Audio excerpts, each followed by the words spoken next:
নমস্কার, মহাযোগী জ্যোতিষ চ্যানেলে আপনাদের সকলকে স্বাগত জানাই।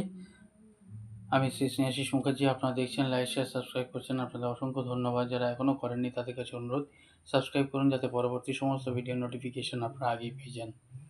অক্টোবর মাস 2025 আপনাদের কিন্তু দুটো রাশির ভাগ্য সব দিক দিয়ে সুপ্রসন্ন।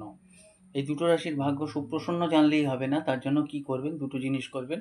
একটা হচ্ছে কর্কট রাশি, যার জন্য একদম জল নষ্ট করা যাবে না।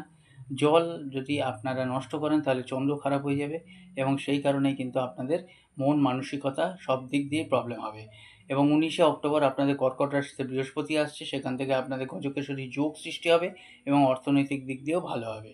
আরেকটা হচ্ছে তুলা রাশি, যে তুলা রাশির দশমে চন্দ্র বৃহস্পতি যোগ হবে, কর্মের দিক দিয়ে কিন্তু উন্নতি হবে। লাইক, শেয়ার, সাবস্ক্রাইব করতে ভুলবেন না। উত্তরবঙ্গে পাবেন